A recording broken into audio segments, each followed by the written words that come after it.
Nilusob ng PNP Anti-Kidnapping Group ang isang safe house sa Santo Tomas, Batangas, isa sa mga pinaniniwalaang kuta ng mga sospek. Dito rin umano tinago ang dinukot ng negosyanteng Chinese na nawawala mula pa noong July 1. Ang biktima magde-deliver lang sana ng isang sasakyan sa isang buyer. Pero imbis na bayaran, dinukot siya ng mga sospek. Nakapagsumbong agad ang pamilya ng biktima sa PNP matapos makatanggap ng ransom demand ng kanyang misis na nasa China. Habang nagpapatuloy ang negosasyon, nagsagawa na rin ng surveillance ang PNP.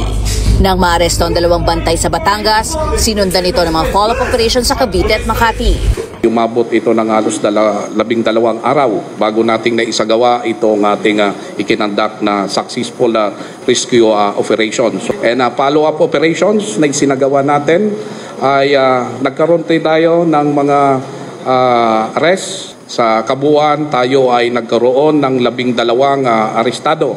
6 dito ang Chinese national, 6 din dito ang Filipino national. Kinuha siya ay pinukpok sa ulo ng baril.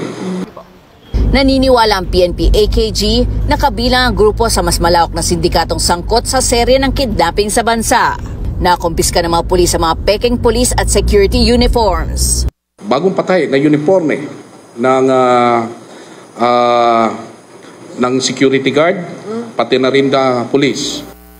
Bukod sa mga uniforme, nakumpiska rin ng mga baril at illegal na droga mula sa mga sospek. Sinampa na sila ng mga kasong kidnapping for ransom, illegal possession of firearms at illegal possession of drugs. Mga kababayan, huwag nyo nang hanapin ang mga pulis sa presinto sapagkat kami ay nasa inyo ng mga telepono. Dial 911, darating kami sa loob ng 5 minuto.